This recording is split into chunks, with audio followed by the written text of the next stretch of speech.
Okay, so let's go further on subtopic 2.2, which is about calorimetry. Here's the learning outcomes for 2.2. By the end of the lesson, you should know how to define heat capacity, specific heat capacity, calculate the heat change in a constant volume calorimeter, which is known as bomb calorimeter, and calculate the heat change in a constant pressure calorimeter. Okay, so from previous subtopic, Miss ada bagi tahu, every chemical reaction mesti akan ada tenaga dia masing-masing. Okay, so the energy you measure dia di dalam bentuk heat. Okay, sebab itulah kamu ada exothermic, endothermic. Okay, kalau exothermic, heat release. Kalau endothermic, heat absorb. Okay, so apparatus yang untuk measure the heat change of a reaction ni ialah calorimeter. Tapi method yang kita nak measure dekat dalam lab, the heat change of reaction tu nama dia calorimetry. Tapi dia punya apparatus tu is known as calorimeter. And you ada two types of calorimeter here. Okay, so the first one, it is a simple calorimeter. Okay, this one kamu guna time lab. Okay, time experiment 2. You use this simple calorimeter. Okay, where you ada styrofoam cup and then you letak solution dalam ni. This is the stirrer. Okay, this simple calorimeter biasanya kalau dalam lab lah, kamu akan measure heat of neutralization. Okay, heat of neutralization. Okay, while this bomb calorimeter bukanlah dia ada bomb. Okay, tapi nama dia memang bomb calorimeter lah. And this calorimeter punya apparatus, bomb calorimeter punya apparatus, dia akan measure heat of combustion. Alright. Alright, so here's the difference between simple calorimeter and bomb calorimeter. Okay, simple calorimeter ni macam dalam styrofoam cup ni. Tadi kami ada bagi tahu kalau simple calorimeter ni usually it is used to measure the heat of neutralization. Heat of neutralization tu ialah enthalpy changes in the neutralization lah. Kita dah belajar before this kan, apakah maksud heat of neutralization? Maksud heat of neutralization ialah bila 1 mole of a water is formed from the neutralization of acid and base. So, kenapa you guna heat of neutralization dalam simple calorimeter is because acid dengan base tu both in aqueous solution. Okay, so that's why dia sesuai lah nak measure enthalpy changes yang melibatkan aqueous solution. So, it is assumed that no heat will be lost to the surrounding. So that means the heat released by the reaction will be equals to the heat absorbed by the solution and the calorimeter. Okay, so dia akan jadi ni. Heat released by the reaction ni RXN tau. RXN tu reaction, singkatan tu reaction. Heat released by the reaction will be equals to the heat absorbed by the calorimeter pluskan dengan heat absorbed by the solution. So apa benda ni? You will know about this sebentar lagi nanti Okay, so you kena just tahu je bila no heat is lost to the surrounding dekat dalam calorimeter ni punya sistem. So you kena assume that heat release by the reaction will be equals to the heat absorbed by the surrounding. In this case, surrounding dia ialah solution under calorimeter. Okay, so macam mana you nak cari heat release by the reaction ni, nanti kamu akan tahu lah ada formula yang spesifik untuk cari heat of the calorimeter and also heat of the solution. And then adalah cara kira dia nanti Okay, so usually bila you cari heat of the reaction ni, you akan dapat jawapan unit dia in joules. Okay, you akan dapat jawapan unit in joules. Okay, what do we learn about enthalpy changes of neutralization ni? So if you want to know the heat of neutralization ataupun enthalpy of neutralization ni, dia punya unit dia must be in joules per mole. Okay, so macam mana you nak dapat per mole tu? That's why you kena hafal. You kena hafal apa maksud heat of neutralization. Dia cakap heat of neutralization ni ialah bila 1 mole of water is formed from the neutralization of acid and base. So kiranya kalau let's say you nak cari heat of neutralization, you need to calculate the heat of the reaction first and divide by the, kalau ikutkan definition dia kata 1 mole of of water is formed. So you kena bahagikan dengan number of mole of water. So kiranya to find this, it's gonna be equals to the heat of the reaction bahagikan dengan number of mole of water, H2O. Okay. Sebab you nak jadikan dia punya unit, since unit heat of reaction ialah joule, unit number of mole ialah mole. So nanti kamu akan dapatlah jawapan kamu in joules per mole. Okay, joules per mole. Next ialah bomb calorimeter. Bomb calorimeter ni usually kita akan gunakan dia untuk tentukan enthalpies of combustion more accurately. Okay, enthalpies of combustion tu adalah heat of combustion lah. Heat of combustion. Okay, this is the symbol for heat of combustion, delta HC. Macam mana kamu nak cari heat of combustion? Sama juga macam previously, kita assume that there will be no heat loss to the surrounding. So to find the heat of combustion by using calorimeter, you kena cari the heat of reaction, okay? The QRXN. Because kenapa? Heat of reaction ni nanti you akan gunakan untuk cari heat of combustion, because heat of combustion pun sama juga. It's gonna be equals to the Q reaction bahagikan dengan number of mole. Number of mole mana ni? So you kena ingat balik. Apa maksud heat of combustion? Maksud heat of combustion ialah when 1 mole of a substance is burned completely and with excess oxygen. Okay. So kiranya it's gonna be number of mole of substance ataupun fuel. Okay, fuel ni adalah bahan bakar. So number of apa yang terbakar tu, you kena tengoklah equation kamu tu. Okay, so number of mole is kena number of mole of substance yang dibakar. You nak bakar kena ada oksigen kan? Kiranya sebelum you pluskan dengan oksigen, apakah substance tersebut, and that's gonna be the number of mole yang you akan divide with the heat of reaction. To find the heat of reaction, since that we assume that there will be no heat loss to the surrounding, okay, in this case heat of reaction is gonna be dia punya konsep ni, heat released by the reaction will be equals to the heat absorbed by the surrounding. Okay, kalau you tengok, you akan ada dua jenis bomb calorimeter. Kalau let's say calorimeter tu ada air kat dalam tu, so surrounding dia akan jadi akan ada water, akan ada calorimeter. So kiranya if you want to calculate the heat release by the reaction yang involve bomb calorimeter with water, it's gonna be Q reaction dia is equals to Q calorimeter campur dengan Q water. Okay. Heat of calorimeter macam nak cari, ada dia punya formula dia nanti yang you kena hafal. Sama juga dengan heat of water ni, nanti ada juga formula dia you kena hafal. And if let's say kalau you buat combustion ni in a bomb calorimeter yang tiada water, it's gonna be, kalau you nak kira dia punya heat release by the reaction, it's gonna be calorimeter je as dia punya surrounding. Okay.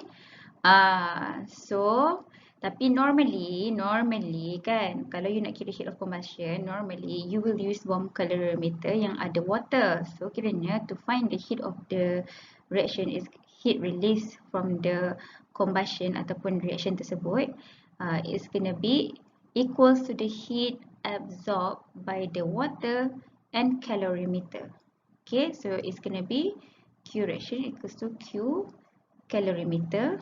Okay, metal parts of calorimeter tu QC lah, Q calorimeter pluskan dengan Q water. Okay, kiranya heat absorbed by the calorimeter dengan heat absorbed by the water.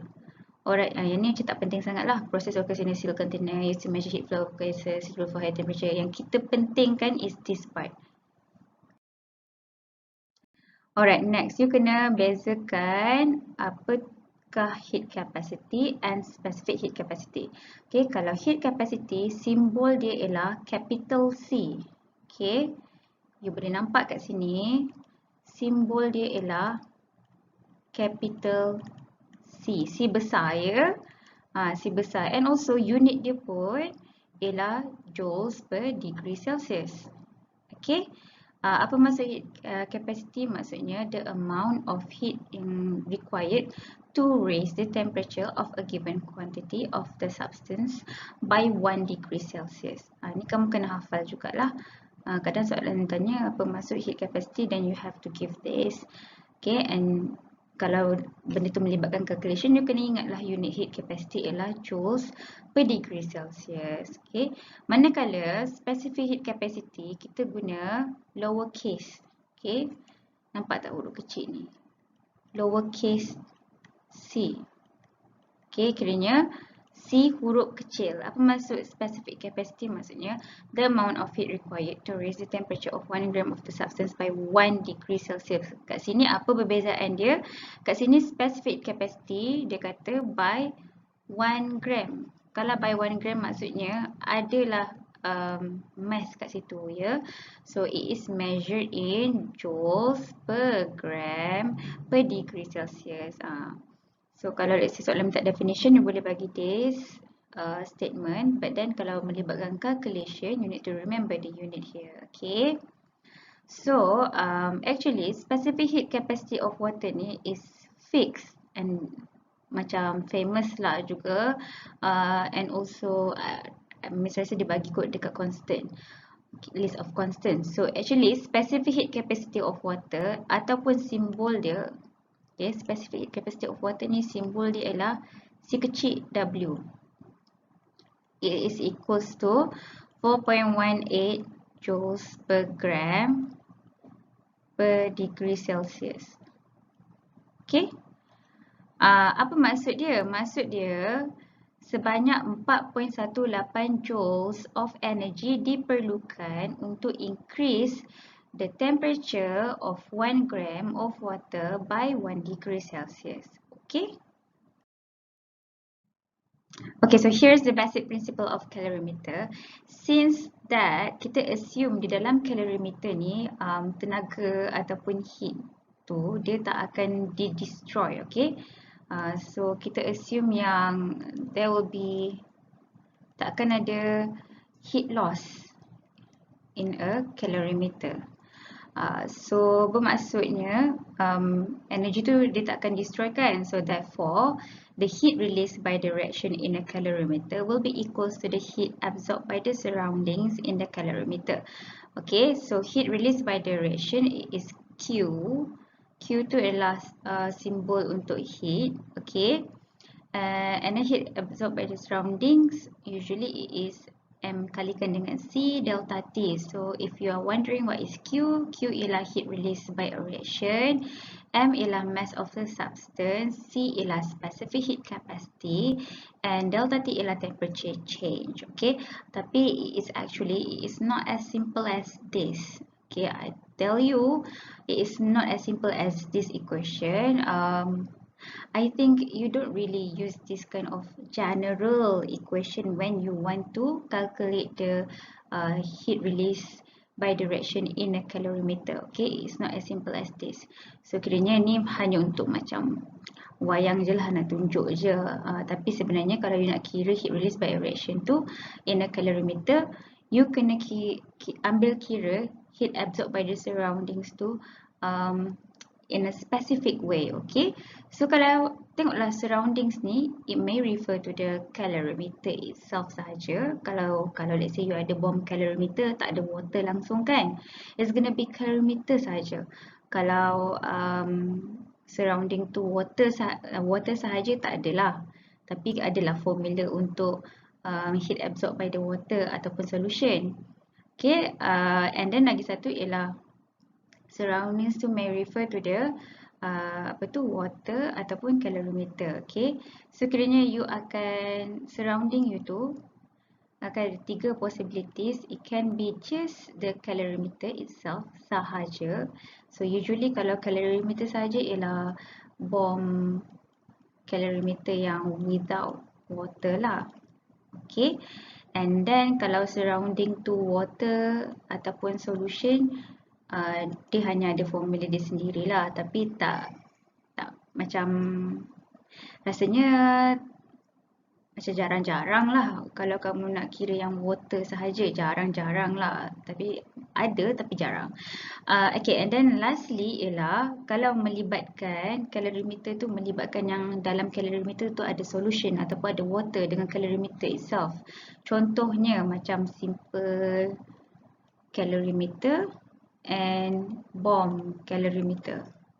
So if you want to find the heat release by reaction yang melibatkan simple calorimeter and bomb calorimeter, the surroundings, the heat absorbed by the surrounding must be melibatkan calorimeter pluskan dengan water ataupun solution.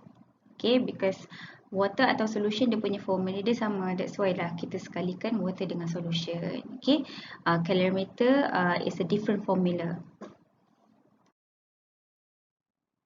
Inilah yang Miss cakap tu, heat release by reaction equals to heat absorbed by surroundings kan, and surroundings tu boleh jadi tiga benda. It can be sama ada calorimeter sahaja ataupun it can be water or solution, okay, or it can be water or solution and calorimeter. So kalau heat absorbed by surrounding calorimeter is gonna be Qcal. Okay, Qcal ataupun sometimes orang nak pendek orang buat QC. Okay, tu maksudnya heat absorbed by surrounding yang melibatkan calorimeter QC. So macam mana apakah formula Qcal ataupun QC ni? Formula dia ada dua. Okay, sama ada kalau let's say dalam soalan bagi mass of calorimeter and specific heat capacity of calorimeter, you kena guna this equation. M kalikan dengan C and then delta T. Okay, where MC ialah mass of calorimeter, C kecil, C ialah specific heat capacity of calorimeter. Ataupun, okay, kalau dalam soalan tak bagi langsung hint untuk mass of calorimeter, you boleh terus cari heat capacity of calorimeter. Okay, so it can be two things. Okay, so another formula untuk kira heat absorbed by surrounding yang melibatkan calorimeter ni ialah Qcal equals to C besar, C besar tu maksudnya heat capacity of calorimeter kalikan dengan delta T. Delta T ialah temperature change. Okay, you kena bear in mind yang C besar C is actually equals to MCC. So kiranya these two things kalau you kalikan M dengan C ni, okay, sebab M dia punya mass ni, okay, mass unit dia gram kan, and then unit untuk specific heat capacity ialah joules per gram per degree Celsius. Okay, while C besar C heat capacity ni, apakah unit C besar C? Okay, unit C heat capacity ialah, okay, unit dia ialah joules per degree Celsius sahaja.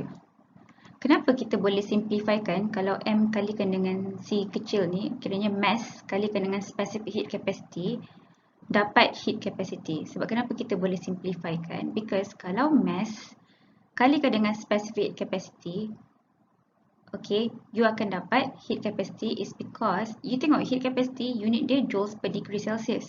Unit for mass gram, unit for specific capacity ialah joule per gram per degree Celsius. So boleh tak cancel out gram ni? Boleh kan?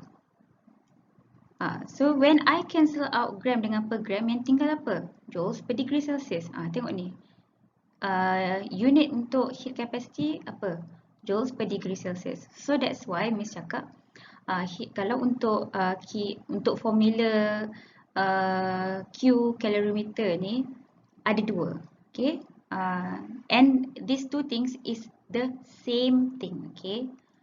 These two formula is quite same, cuma yang sebabnya kalau M kali C dapat heat capacity, cumanya kalau dalam soalan mention pasal information on the mass of the calorimeter, you gunalah equation ni. Kalau soalan bagi mass dengan specific heat capacity of calorimeter, you gunalah equation ni. Kalau soalan tak bagi these two things, then you just terus proceed to the heat capacity of the calorimeter. And also tengok juga unit yang diberi untuk heat capacity tu. Did you get it in joules per degree Celsius or did you get it in joules per gram per degree Celsius? Because if you got it in joules per gram per degree Celsius, that means the question gives you the information on the specific heat capacity of the calorimeter. Untuk calorimeter sahaja, dia macam ni So this thing only special for calorimeter. Next, kalau let's say formula untuk heat absorbed by the surrounding yang melibatkan water ataupun solution, okay, it's gonna be satu ni je, okay. It's gonna be Q is equals to M kalikan dengan C kalikan dengan delta T. Okay, kalau let's say heat absorbed by the surrounding yang melibatkan calorimeter, it can be these two things, either these two things. Tapi kalau solution memang tak larilah daripada Q is equals to MC delta T. Okay. Cumanya kalau let's say dia water, kalau let's say solution yang kamu dapat tu water, kamu gantikanlah solution tu dengan water. QW is equals to MW CW delta T. MW ni ialah mass of water, CW ni ialah specific capacity of water. Specific capacity of water ni diberi di dalam exam because specific capacity of water ni is a constant lah, which is 4.18 joules per gram per degree Celsius. Okay, kalau let's say solution, tak tahulah solution tu kalau kamu dapat selain daripada water, contohnya kamu dapat solution tu NaOH, HCl, so you gantikanlah W ni dengan S. Okay, tapi it's just the same thing. Apa-apa pun kalau water atau solution mestilah mass kalikan dengan specific heat capacity. Okay, kalikan dengan delta T. And next ialah if let's say heat absorbed by the surrounding tu melibatkan water ataupun solution and calorimeter. So to find the heat released by the reaction, Q reaction will be equals to Q cal plus QW. Q calorimeter, this is the formula untuk heat absorbed by the calorimeter punya formula. It can be either this or this, okay. And then untuk heat absorbed by the water ataupun solution punya formula, it can be either this atau this, tengoklah. Tapi kalau if let's say you dapat solution, you letak S lah. Kalau you dapat water, you gantikan dengan W je. Tu je.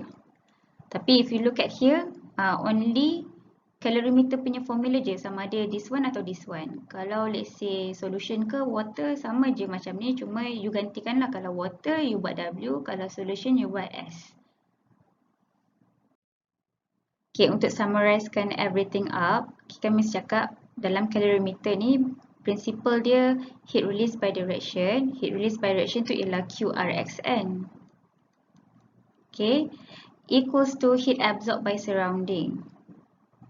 Okay, is equals to heat absorbed by surrounding. Surrounding pula boleh jadi tiga benda. Sama ada dia boleh jadi calorimeter sahaja ke, ataupun water or solution sahaja ke, ataupun calorimeter campurkan dengan water or solution.